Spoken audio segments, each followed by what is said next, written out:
Save It for the Blind is sponsored by Kershaw Knives.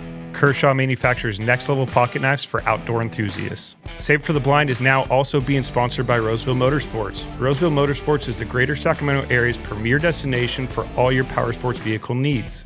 Stop in today to browse off-road vehicles from leading manufacturers like Polaris, Yamaha, and more.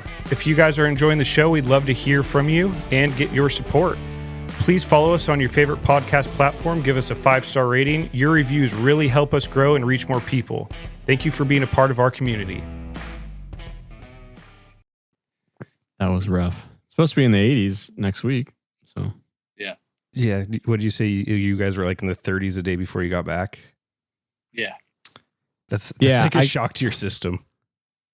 I could never figure out the Celsius conversion. I didn't even try. It's like, yeah. They're like, oh yeah, it's cold. You know. I had like several conversion like things on my phone, like on like on the internet. So I just like toggle through like currency, time, or not time, but like temperature. Yeah, you have to do time to pounds. figure out reaching back out to the family, their stateside, and then you don't want to wake them up.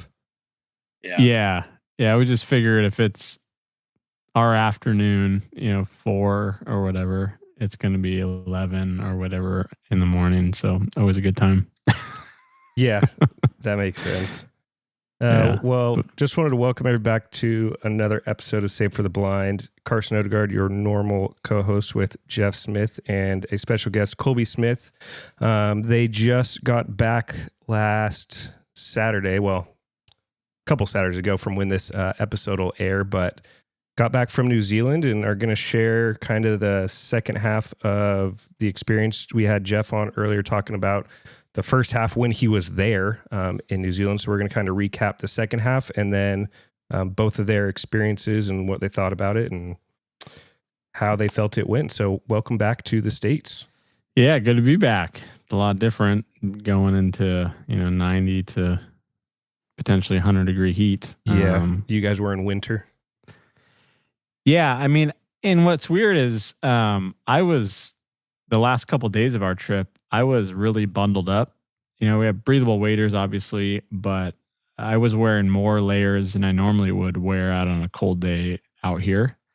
And even wore gloves, which I don't really remember the last time I wore gloves. Was it like a damp cold or was it just because, we get like the fog and then it gets colder and then up here when it's sunny, it's like warm, even if it's 30 degrees. Yeah, we're like back in this mountain range and the sun didn't hit you for a while, for like a couple hours, it seemed like.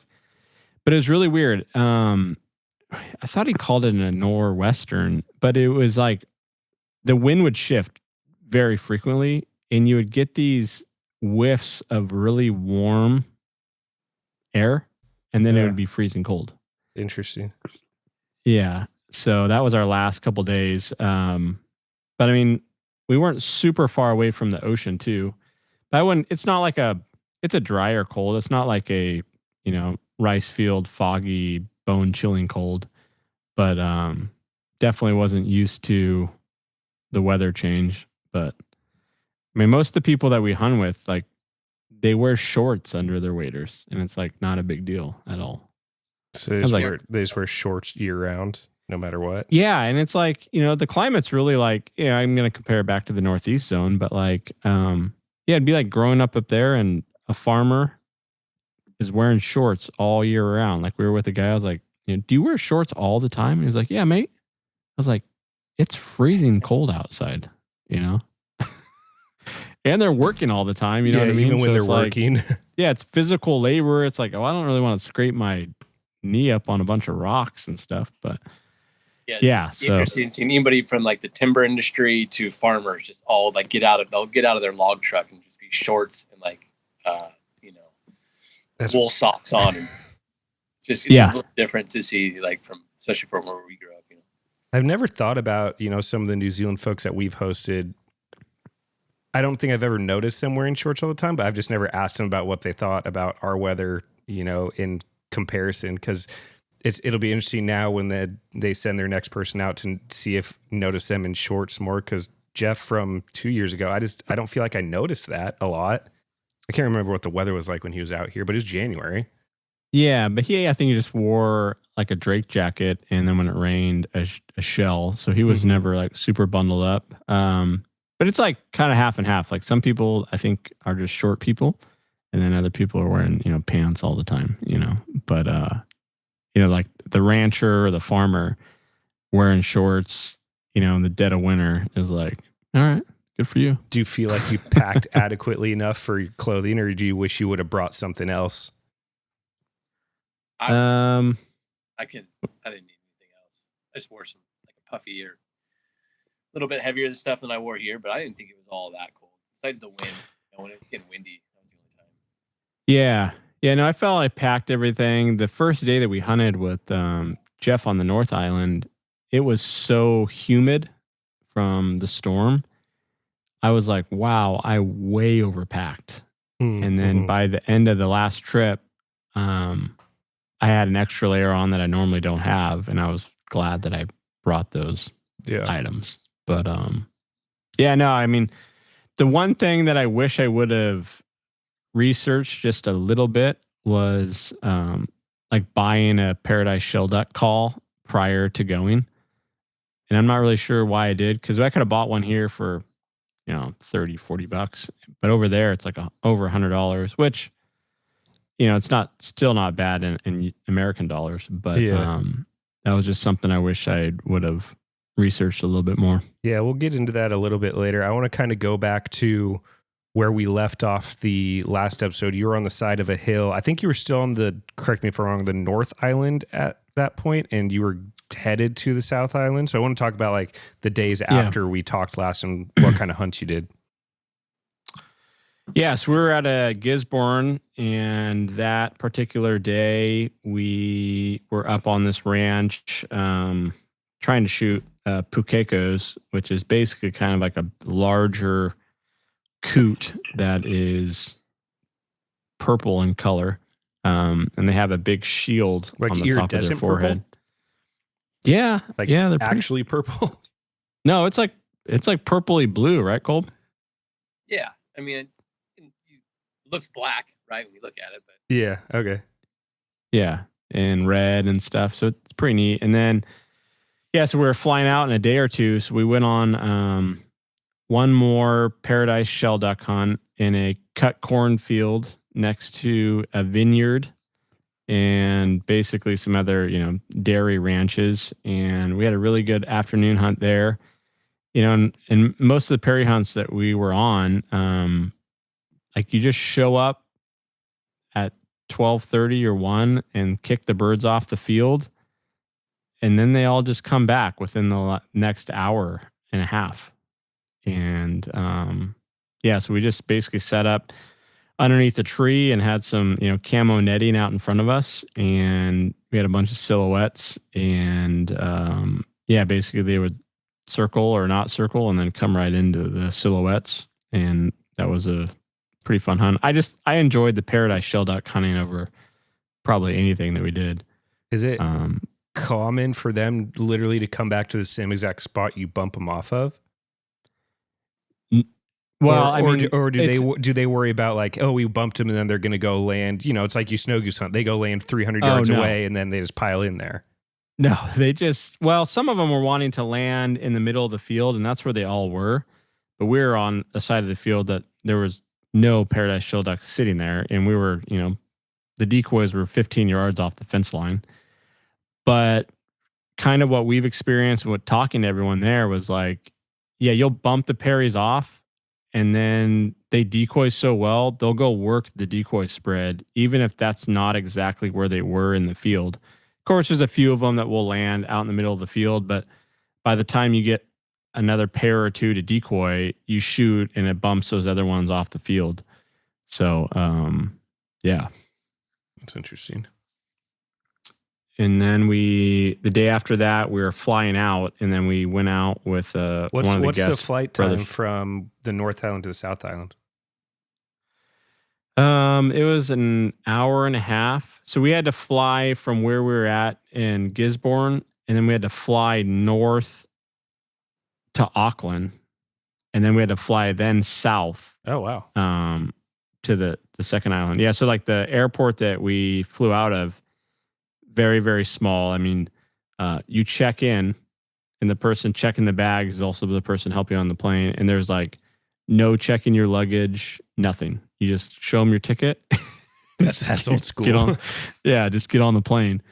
And so then we went to Auckland to then fly to Nelson on the South Island. But we did get to go fishing right before we left to get on the plane, and we went snapper fishing out on the ocean. So on the beach, essentially, you walk out on these reefs that aren't really reefs, but you walk way out there as low tide, and caught snapper, which are there like, prized eating fish. That's cool. Nice change of pace. Yeah, it was cool. I mean, I don't know. It just was beautiful scenery, and there's no one else fishing. Like, we drove along the coast for a while and no one fishing. And we got to the spot and we're like, do you ever see anyone fishing here? He's like, no, I've fished here for like 20 years and very rarely is there another fisherman here. And it's a lot of public access stuff, at least we'll talk about hunting later, but like fishing, you could just like pull off the road. Yeah, for the most part. I mean, a lot of it, a lot of their waterways they're gaining more and more access for the public. But yeah, for the most part, you just walk and go, and they'll have signs and stuff that will say like angler access off a road. So it's cool. Giving you access through private property to get to the place.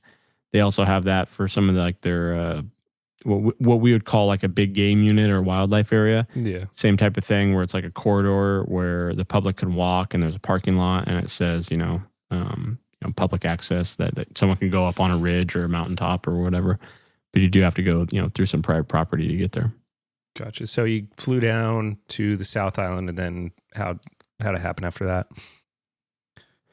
Yeah. So we got to Nelson, and it started to rain really, really hard. And we had another like Pukeko hunt lined up, and we talked to our host, and we were like, hey, if there's an opportunity to go big game hunting again, instead of the Pukeko hunt, we would really enjoy that over doing that. So he made a phone call, and we woke up in the morning and went off to this ranch not too far away from his house, but it was pouring rain. So I guess the one thing I wish I would have brought was rain pants. Yeah. That's the one thing that we did not bring, or like waterproof bibs or something like that, because we just basically hunted our waders all the time because everything's kind of wet and moist, or stickery. So you definitely get all that on your pants. So yeah, we hunted that morning and basically got drenched. Didn't see any animals on that hunt, but it was great. Where were you guys going after? Mostly pigs and fallow deer. So I had shot a red deer earlier in the trip, so we were trying to get Colby a fallow deer. And normally there's a bunch out there, but it was raining pretty good, so I think everything was tuckered in. Gotcha. So from there, you had the big game hunt that didn't work. What was after that? Yeah, so we went from there, and then we drove down to Blenheim. Was that the name of the town, Colby? Yep. Yeah, so we hunted with a guy named Guy. He's a retired doctor, and he hunts out of a kind of a big estuary that goes out in the Tasman Sea area, and took a mud boat out to the Blind or the Mai, which, you don't see a lot of mud boats there. What kind of motor did it have? It had a copperhead, and then they have another boat with a Go Devil longtail as well. Classic. But yeah, I mean, that entire area, lots of rivers and waterways that are, open to the public. Saw a bunch of other Mai, but same thing, like no one ever hunts them. They're kind of old.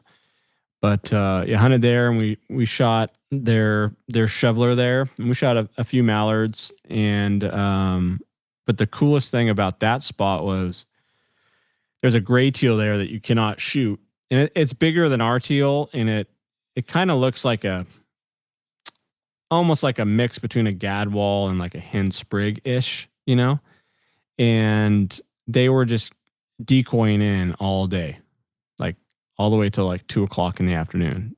So fortunately we couldn't shoot any of those, but it was a very, very cool place to see that. And there was a bunch of swans and stuff in that area, but we didn't get any chances of those. Do they ever have, I just imagine a bunch of teal coming in, and I'm thinking about, when we, like last season, you get one pintail, you shoot our pintail, and like there's a one widgeon in it. Do they ever get like a bird that flies in with the teal that they have to try to pick out? Yeah, so that happened quite often where really? You could have 2 shovelers a person. Mm-hmm. So you're just like, teal, there's some more teal coming, and then you're like, boom, shoveler in the decoys, and you're like, oh no, and then it would get out of there. But the host had a set of binoculars, so if we saw some birds on a distance, we would try to ID them before they ever got close to us. But yeah, I mean, they're coming in, right after each other type of a deal, but the teal were just kind of nonstop, always kind of coming around the decoys. But yeah, that was a really, really cool spot. Beautiful scenery. And I mean, you could pretty much like hear the waves and stuff and the surf. That's cool. That was pretty cool. But yeah, just basically no one else really hunting for the most part. And, in that area, it's in the South Island, you can bait. So you could bait with feeders and all that good stuff. Don't need a plug in your gun, which, I think with the plugs in general, like they're already far away by your 3rd shot, so you're never going to have a 4th shot anyways, Oh, Colby, we did have a goose hunt in between. Yeah, I was going to say that. Yeah. Why don't you talk about that? Yeah, so kind of interesting because, kind of just roll up and, you're not seeing any geese. Just like there's a green field and there's like some ducks out there. What time of day is this? It's like dark almost. It's like 5, 6 o'clock, 5 o'clock or something. It's pretty late by the time we were setting up, the decoys. We brushed the blinds real quick, and it was like a fresh field. And they're really like, before they go goose hunting, or they even talk about it when they Perry hunt, which doesn't really matter in my opinion, but it didn't seem like. But like they don't like putting tracks out in the field. Oh, interesting. Hunt. So we carried everything out. They didn't even really want us dragging the blinds because, the geese fear of hurting the crops, or fear of like the birds seeing it. Yeah, birds. Yeah, they. I don't just the same birds getting hunted constantly. But anyways, we went out there with just, a handful. I don't even know. It was maybe a dozen full bodies, and set up real quick and kind of just waited for the geese. We heard there was a couple hundred in the field, recently. You could see they were out there, and got some ducks were kind of coming back into the field, but we weren't really set up in the right spot for them. And all of a sudden it's getting close to dark, and a big group comes in. I don't know if there was 100, there might have been 50-ish or so, 40 to 50, but kind of didn't really land in the spot, but kind of landed more on my side. And you're not allowed to like ground swat ducks there, but apparently geese you could, which you didn't really know until after we shot. But so anyways, we jumped up and we all got some shooting in. I think we ended up with 9 or 10. And then it was like dark. And they all had like spotlights with them that we were just waiting for another group to come in to hopefully, kind of as they come in, spotlight them and do another volley, but it didn't really work out. Gotcha. Yeah. Kind of a cold canyon, and it was starting to get pretty cold. Huh. That's one of the things that we talked about on the drive home that you guys brought up to me, the differences in some of the stuff that they could do out here versus here. It's like, you can't shoot a duck on the water, but you can bait them. That's in the rule books. Like, you cannot shoot a duck. Like, if you told people that, like, hey, you could throw out as much corn as you want, but you're not allowed to shoot that duck on the water, people would be like, what? Right. Yeah. And, you cannot hunt out of a true pit blind. I think 2 feet of the blind, the upper top of the blind, has to be exposed above ground level. Yeah. So that crazy. That type of stuff was definitely odd. And then, you could use electronic calls, but for the most part, The only time anyone ever uses an electronic call is sometimes when you're hunting Perry's. They have like a greeting call that sounds like a bunch of seagulls or something, and they come like right into that. Or you just are on your call, your regular call, and it's like a kind of like a soft duck, like ha ha ha type of a sound. Yeah. But yeah, so that part of it was definitely different with the game laws. You can shoot lead still, but only if you're so many meters away from any water. They're definitely trying to phase that out. And then, you know, obviously shoot steel over water. But yeah. So goose hunt in the bay, and then where'd you go from there? Yeah, so we drove from where did we go? Blenheim. We went from Blenheim. We had a morning duck hunt, and then we were supposed to hunt Lake Ellesmere, which is like their historic big waterfowl area. If you could picture like Lambertville, but there's a huge lake there. So like if you took all the Lambertville duck clubs and you just made it open water. Yeah, but I mean, like the cabins and stuff at Lambertville. Yeah, you know, it's like that. And then there's a big pond or big lake behind it. Yeah, it's like Clear Lake size. Wow, so big. Yeah, big, and then it goes out into the ocean. But what had happened with that rain, it rose the lake level really high, and so they were worried about the lake flooding the farmland, right? So they go in there with a bunch of dozers and break the levee, and then just water just shoots out to the ocean, and then they dam it back up when they need to, but they hadn't dammed it back up, so the water level was really low, apparently. So we didn't get there till late. It was like a Tuesday night or something like that, so we weren't able to hunt that. And then basically they thought the water level was too low anyways, so we didn't hunt that next morning either. So Lake Ellesmere, historically, you know, there'd be 40 to 50,000 black swans in that area.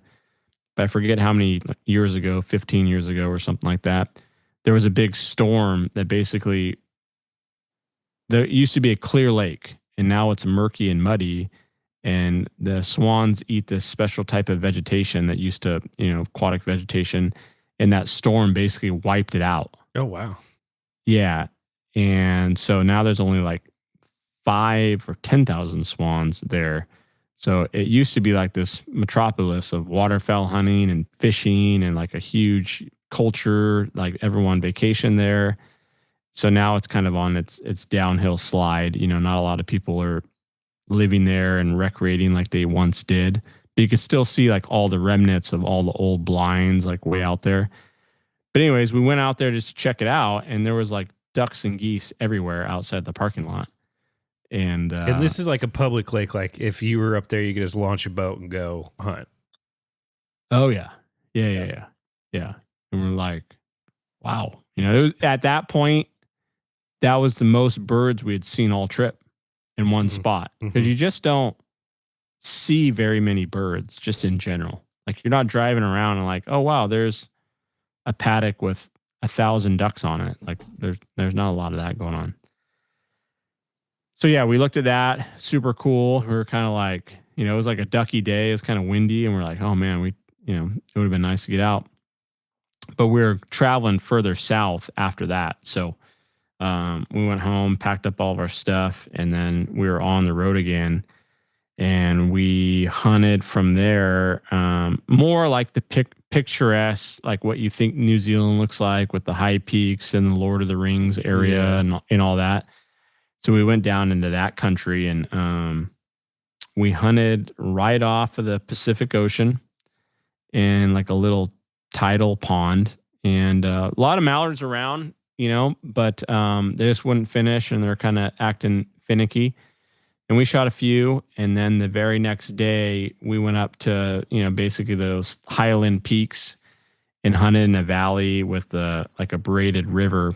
So glacier water, clear, cold, nice rocks everywhere, but it was a huge braided river. I mean, nothing really to compare it to here. It was ginormous. And we hunted a little, it'd be like almost like a little beaver pond, but it wasn't. And off of that big braided river. And we shot a bunch of mallards and paradise shell ducks. We shot a few. And then we're kind of wrapping it up. It was kind of our last day to hunt. And our host went and talked to the farmer, and he's like, hey, there's been some paradise shell ducks down in this paddock. Let's go check it out. And, we got up and we're like looking at the whole valley, and we're like, oh, there's some birds over there. There's some birds over there. And then we got to a field, and it probably had, I don't know, maybe 100 plus Perrys between these two fields. And it's like 11:30. And he's like, hey, you guys want to go for it? We're like, yeah, he's like, there's this fence line over here. There's some cover. We could sit down in that. And so basically set up the decoys really quick. And literally by the time we sat down and got loaded, they're already starting to come back. Yeah. And I think we shot or finished up, I don't know, 28 or something like that, or 26. And we shot for an hour and a half, maybe. And then once it's over, it's done. But like once a lot of the birds come back, flight's over, it's done. Like you're not seeing birds trafficking back and forth. It's like once the birds that you scared off come back, it's done. Pretty much, yeah. So we went and had lunch and right outside of the field and packed up all of our stuff. But yeah, the Perrys, one, they decoy really well. They're vocal. They do respond to a call well, but they're a hard bird to bring down. Like, they're tough. It's like shooting a goldeneye. Yeah, but it's like, it's bigger than a cackler. It's like a scoter, but in a field. Kind of, yeah. I mean, it's a big, huge duck. Size of a goose. I mean, probably some of them are the size of a smaller speck, Mm-hmm. But they're tough. I mean, if they're not decoying right in, and if you had like a 25-yard shot and it's passing, you better bring it down with your first shot, or you're shooting two more into it. That's interesting. Yeah. So that was the last hunt you guys had before you had to pack up and head back? Yeah, that was it. And that was probably, kind of not necessarily saving the best for last, but scenery wise, there's probably not too many places in the world that you'll have that type of scenery while you're duck hunting. It was, snow on the mountain peaks, birds decoying really well. Nobody around. Never heard another gunshot. Yeah. You could literally like spot tar from like sitting in like shooting. Yeah. Like, Oh, that's so cool. See him up there. I mean, we didn't really spend much time doing that, but you could. That's amazing. And the valley kept going. So I mean, I don't know where we were at, but we could have kept driving and probably find just as many spots. But yeah, like we kind of mentioned before, it's 90% of their duck hunters only hunt on opening weekend. That was one of the questions I had for both of you. Is like, now that you've been there, what do you see as the difference between folks that duck hunt New Zealand compared to like the California duck hunter? Yeah, I'll let you ride with that, Colb. I think they a lot of those guys even mentioned it. It's like it's kind of more of just a cultural, we all go out as friends for opener, you know what I mean? Mm-hmm. Kind of, once a year thing. And then there's those guys that are diehard that that's what they do. They might go shoot a deer or two, but they hunt majority of the 3-week season that they might have in a certain area. Yeah, and I think you told me when I had picked you guys up, which makes sense. Like, one, say you got a 3-week season, so it's not that enticing to be a big time duck hunter because you can only do it for such a short time. But if the limit where you guys were, say 25 or 50, and you got 5 guys and you go out in the opener and you kill 125 birds, like, yeah, I'm good. I don't need to do it again. Yeah. Like, so be it. Our hunt program is still accepting applications for spring hunts. Visit calwaterfowl.org to apply today. While you're there, don't miss our membership deal. Purchase a membership and receive a free Realtree sweatshirt while supplies last. You can also apply for hunts, purchase tickets for upcoming events, and show your support for waterfowl conservation. Upcoming events are Danville Banquet, June 23rd, Oakdale Banquet, June 24th, North Delta CWA Joint Fun Shoot at Birds Landing, June 29th. Yeah, so I think that's kind of the mentality is you have a couple great shoots and, other than that, because I mean, I don't, and we're speculating here, but I'm assuming like in that last zone that we were at, that you could shoot 50 mallards per day if you wanted to. But, probably other than the opening day, it's probably pretty darn far out of reach. Because you're shooting the birds don't necessarily migrate. They're fairly local. So, I think once you shoot at them pretty good for a day or two, they kind of go find those areas just like at home where they're not going to necessarily move off of those. And, a lot of people are eating or hunting for meat, and it might be like, hey, it might not be worth my time to go shoot 6-7 ducks or something like that too. I don't know, but you definitely have those diehard waterfowlers just like at home that they're all about duck hunting. And I could see why. I mean, if you did not hunt on opening day, you probably would never see another group of hunters for the season. And where we were at, I think the season's like 2.5-3 months on that south piece. Mm-hmm.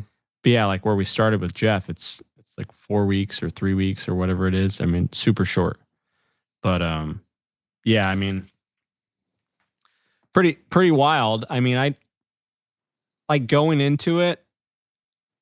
Not that I thought we would see a lot of ducks, but like we were hunting ducks in places like you probably would never even think to hunt here, like in a small little valley with a little pond up next to a hill that's just a, small, think of Crowded. Yeah, with timber and stuff. Yeah, and there might be 10, 15, 20 ducks on it that's kind of their home. And you go and hunt that place and you might only hunt it once a season, but there's a blind on it and well brushed and all that. And then they just kind of move around to kind of keep their hunting consistent. And I could see why people bait, because if you aren't feeding them, there's really no reason for them to be there because there's other places for them to go. But they're, what was interesting is like when they call their paddocks or their fields, it's just a grass field. Like the cows are eating it. Not and ag, just literally grass. Yeah, I mean, they have cornfields, Mm-hmm. but there wasn't a ton that we saw that like were recently harvested. So they'd been harvested and kind of sitting. And there wasn't really a ton in those. But as you could tell, like once they harvest the corn, it's pretty much game on that spot shortly after. But yeah, I mean, they think the ducks are going into the fields to basically eat, worms and things like that. I mean, we shot a couple ducks. It was like mud all up in their bill, and I don't know what they were eating, but they were super, super muddy, Like something you see out of the Delta. Yeah. So, I mean, it kind of goes to what they think is, why they're out in these fields, but it's just a regular field. It's not like a freshly planted alfalfa field where they're eating small shoots. It's a grass field. There's grazing. They're just grazing. It's like our geese in March. Yep. Yeah. Yeah. So that part of it was different for sure. What about the decoy museum you guys visited? Talk a little bit about that. Yeah, I mean, pretty cool. That guy had some amazing stuff I've never seen before. Just boxes of shells from other countries was I think was some of the most impressive part of it. Yeah, he had like walls and walls of boxes of shotgun shells. So it's just a guy in New Zealand that's established kind of like a legacy collection. Yeah, yeah. So basically, he was collecting, and then people essentially heard that he was collecting, and they're, hey, my father died, and here's all the decoys, and then he would figure out who the father was and who he hunted with, and kind of get all the history behind the decoys. Because a lot of stuff there, it's handmade by folks. Like we hunted paradise shell ducks over some shells that were made 40 years ago by a father and son team, right? So a lot of the stuff in the museum was native to New Zealand with their types of woods and their interpretation of ducks. And just like we'd see here in California in, the early 20s, et cetera. Same type of deal. They've got some famous people that, probably their decoys are worth more than others. But he basically had this huge shop just filled with calls, decoys, old blind stools, all the boxes of shells from all over the world. Little boat skiff setups with like decoys on the boats, just like you would see here kind of in the market days. There was a decoy there from 1915 that was a duck with a jerk cord on it, and it had two pegs on the side of it. So when you pulled the jerk cord, the wings rotated. So you would shoot a duck and then put the bone in the little circle, and then the wings would rotate. So like you think of original Mojo or whatever, it was kind of like that. And there's only two known, and we saw both of them while we were there, which was pretty cool. Yeah. But just a collector. So we're sitting there, and there's a gentleman there with his wife talking to the owner, and they're talking about, clays and target shooting and all that good stuff. And then he's like, "Hey, where are you guys from?" I'm like, "Oh, California." He's like, "Oh, I work at Wing and Barrel." What? And we're like, "What?" He's like, "Yeah, I'm leaving in a couple weeks. I go out there for a month or two, and then I come back home." We're like, "Wow, small world there." Yeah, so he does all like the professional training and sets up the courses and stuff. No and way. Like, how would we meet someone that works at Wing and Barrel in the middle of nowhere, New Zealand? That's at this wild. Awesome, duck shop. Yeah. Yeah, you kind of talked about when you were talking about the Perry call, the cost of hunting and how potentially expensive it could be out there because of having to import everything. What did you say? You went to the store and the pack of decoys was like $100 for like two or something like that? Yeah. So there was two, it's a Avery brand, but there's two shoveler decoys, and I'm pretty positive they were $54 for two decoys. And I actually took some pictures of some of the stuff. So yeah, so $50 for two decoys. For 6 regular floating pro grade greenhead gear decoys, $330. Now that's New Zealand dollars, but still. So what's the exchange on that? Pretty pricey. That's still got to be close to $200 ours. Yeah, 200 pretty much on the dot. So for a decoys. For a 6-pack is $200. Wow. Yeah. So, which, I get the manufacturer, and then there's basically just this one, it'd be like our Sportsman's Warehouse kind of. They've that's the only game in town for all these towns to go buy stuff, so they could kind of set their prices. But still, it's like this stuff's coming from China. I don't see is why ammo the markup expensive is too? so big. Or is it just decoys and other stuff? Well, I mean, like a box of Kent Fast Steel was like $49 for one box, but pretty darn US expensive. dollars, it's kind of similar. But the decoys were the most outrageous by far. Decoys and duck calls. So yeah. So like a duck commander call, that was like $85. Whew. Yeah, regular you bring a few polycarbonate. layers over there, you'll be rich. It's hard to get them in the U.S. Well, I will say this: almost everyone we hunted with had a layers. Really? Did they know how valuable they are now? Yeah, they all had hybrids and T1s and stuff. Jeff has an older layers that I think it's an A2 or whatever it is. That's cool. Like, that one's worth money. Be careful of that one. Yeah. Leave that one on the shelf. Yeah, but no, they all. I wish I would have brought them some reeds or something, But they all blow layers. And then there's a local person that's starting to make calls out there as well. There was a guy that made wood calls for a long time, Hammond, and he just recently passed away. But yeah, that was their main person prior to that. So it sounds like on your trip you guys did a mix of private and public, technically public hunting. What Is there like super good opportunity for people of New Zealand because obviously, they come here and we show them like what a refuge is, and it's just all these people. Do they have good opportunity there? I mean, you got to see some of it, but is there a lot of it out there for them if somebody was in New Zealand just wanted to go hunt? I'd say yes and no. Like, I don't know. Not a ton. Yeah, I mean, you can hunt all the waterways and things like that. But they don't have like a refuge or like a duck management area. Kind of small, though. Think of like one unit at Grizzly Ranch. That would be a huge parcel, right? Because we hunted one of those that was off of a bay that they have had for a number of years. But if you do ask permission from a landowner, they can't charge you. They can't ask you for payment. But they can say no. They can say no, but they can't. But if they say yes, can't pay you. Yeah, gotcha. Yeah, so I couldn't go to a landowner and says, "Hey, I want to lease your cornfields for the duck season." That is illegal. You cannot do that. I like that kind of. Yeah, so there's definitely that. I would say there's a lot more opportunity than here for the public person. Well, not in terms of our refuges, but I mean, it's traditional where it's like, okay, that's public ground. I'm going to go hunt it.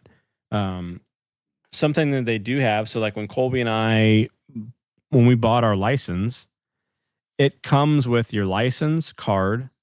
And then they provide you a card for a My claiming tag. So, like in April, there's a date on it. If you had the My last year, you have to tag it by a certain date. And then let's say if I was looking for a new place to hunt, I can go put my tag there. Or like on these public areas, there doesn't even have to be a blind there. You could just put a peg in the ground and affix this tag to it, and that's your spot. So basically, on public property, you could have your personal blind, and you would be able to hunt that blind. But if you're not there by 7:00, anyone can hunt it. But let's say if you're there at 6:59, there's someone else in your spot, you would say, "Hey, this is my blind. You guys got to get out." That's an interesting concept. Yeah. So, you'd be walking in some of these areas and be like, "Oh, wow, there's someone's pegging card, blind thing." You'd be like, "Hey, do you know this person?" "Oh, yeah, kind of. I've never ran into him." And you're like, "This is a new permit. It's for 2025. But again, so it's like it's like a land claim, but not really up until basically 7 a.m. And then if you're not there, it's just invalid. Yeah. But again, like people hunt on opener and then gone. Really don't come back for the most part, So that's a strange system. Yeah. Which is kind of cool to think of it. It's like, you could have a spot on public land that's yours, but if you're not there, anyone else could take advantage of the spot. So that was pretty different. Yeah. Do you guys have a favorite moment from the trip that kind of sticks out? What you got, Colby?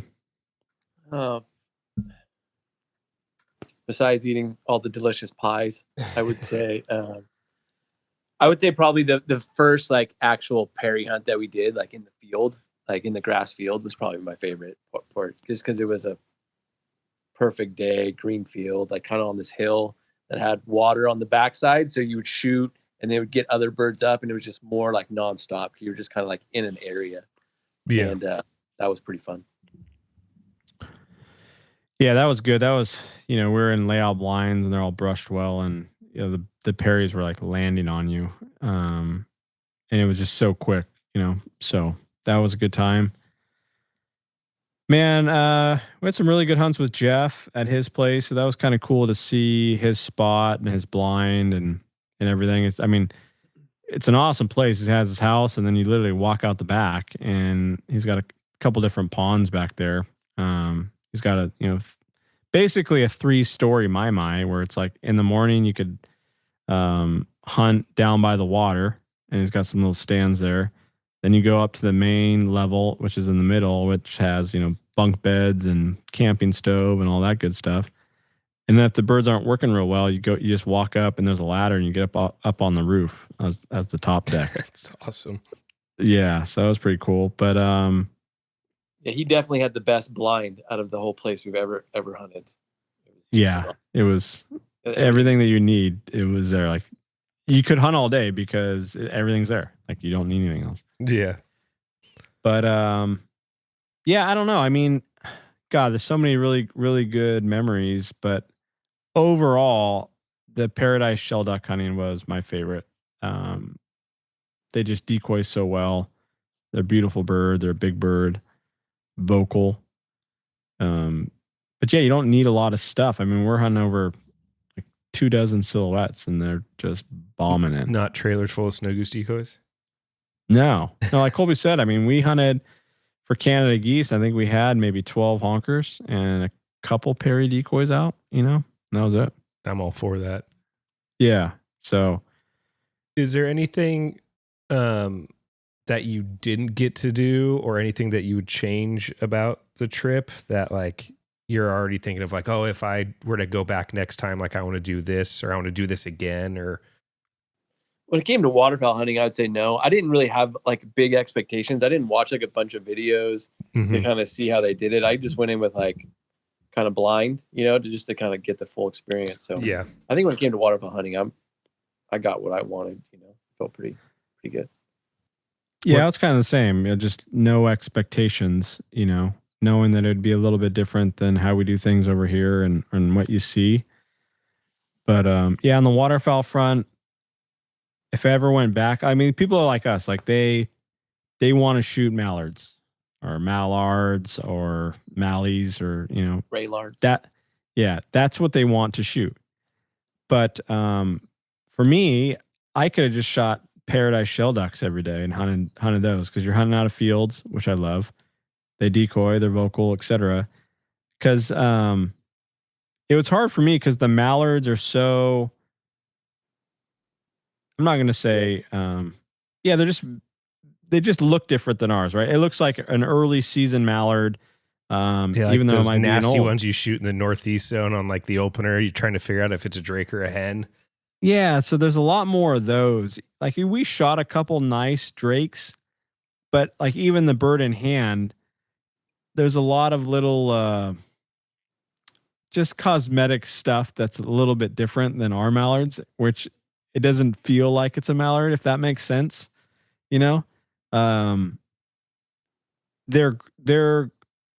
gray ducks though are super cool to shoot, because they come in, they decoy really well, and they're very different than their mallards. They come in whiffling and things like that. But yeah, on the duck front, I don't think there's anything else that we missed. I would have liked to shot Ellesmere just to say that you've hunted out there. Mm-hmm. But yeah, I mean, it would have been nice. Well, to go back, but like trying to see a fallow deer. We did see a really nice buck one day when we were trying to shoot pukekos. But definitely going back for some big game, tar or chamois, I think is on the list. Do like a big game 2-week extravaganza with a couple waterfowl mixed in, kind of flip it around. Yeah. I don't even know if I would duck hunt again. Maybe try to fish, because you just hear of, an average size brown trout is 8 to 10 pounds just right here in the middle of town. Yeah. So makes no sense.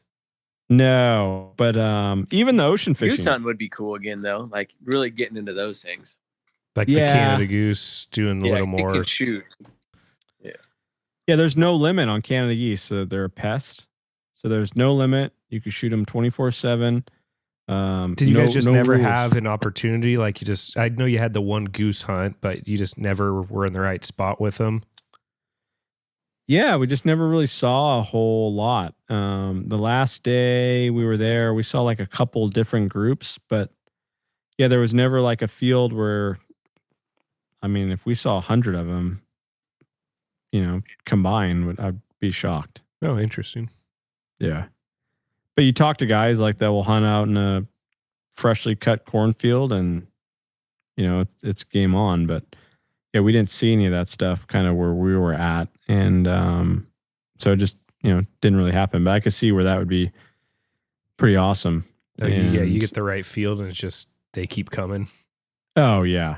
Yeah, because I mean, in that same field, you most likely are going to shoot Perrys, most likely will shoot mallards, and then all of the honkers too. Mm-hmm. So, but yeah, no, it was definitely eye-opening. But I would say, their diehard hunters are very much like ours, and just the way they do things, etc. Might be a little bit different, but they're into it, right? They're take care of their stuff. They got good gear. They have particular ways they like to do things, but yeah, wouldn't mind doing some more big game hunting, but even ocean fishing, because there's the only regulations they have are for trout and salmon, but you don't need a fishing license to go off the coast and like go catch a marlin or tuna. That's cool. Yeah. It's just so much opportunity. There's only so much time in a trip to be able to do everything, but you guys got to check a lot of stuff off the list, and hopefully you'll make it back over there to do some more. But we're happy you're back with CWA and helping us out. Is there anything either of you want to leave us with before we log off for the day? I think for me, I mean, if any of the New Zealand guys are watching, just thanks again. I had a great time, and thanks, to Jeff and allowing me to go tag along with him as the older brother, and had a great time. It was a unique experience for sure. Yeah, I want to second that. All of our hosts were amazing and just really went over above and beyond and hosting us and letting us into their homes and feeding us traditional meals and things like that. That was really cool and fun. But no, it was an amazing experience. Learned a lot, I think, from just being over there. But yeah, I think, just going into any hunting trip, which I've tried to do over my adult lifetime, and just, don't set expectations, and we had phenomenal hunts, shot some really, really cool places, like I said, and especially the South Island, where I don't think you get scenery like that anywhere else in the world that you'll waterfowl hunt. Definitely will cherish all those moments. But yeah, I mean, at the end of the day, duck hunters are duck hunters. Everyone is very like-minded. Everyone kind of thinks the same in terms of how we do things, why we do it. And there's definitely a huge passion for, waterfowl hunting there. So, we're excited to host some guys again this fall and keep the program going. Good. And yeah, just wanted to say thank you for everyone over there for hosting us. It was phenomenal. Well, thank you guys. I appreciate you taking time out of your day to hop on Save for the Blind podcast, and we will catch everybody on the next one. So thank you. Thank you for tuning in to this episode of Save It for the Blind podcast. You can find our podcast on Apple, Spotify, or wherever you listen to your podcasts.